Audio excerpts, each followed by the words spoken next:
Click Survey and select CAD Stakeout. Click the CAD icon at the bottom left to import a CAD file.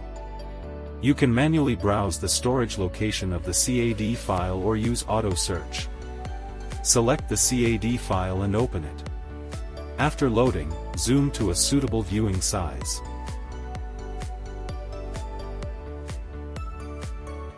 Tap the Snap button on the left side of the screen.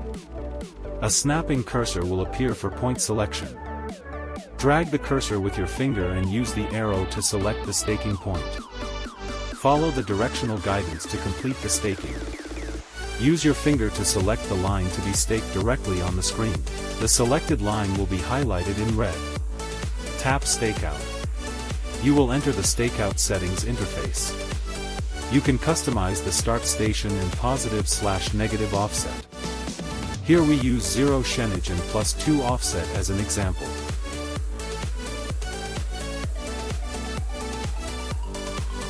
You may also stake based on setting coordinate. For example, with a channel spacing of 5, the staking line will be divided into stakes every 5 meters.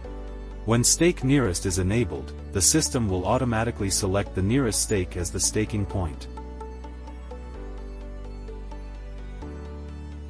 You may also stake by segment. For example, with the number of segmentation set to 10.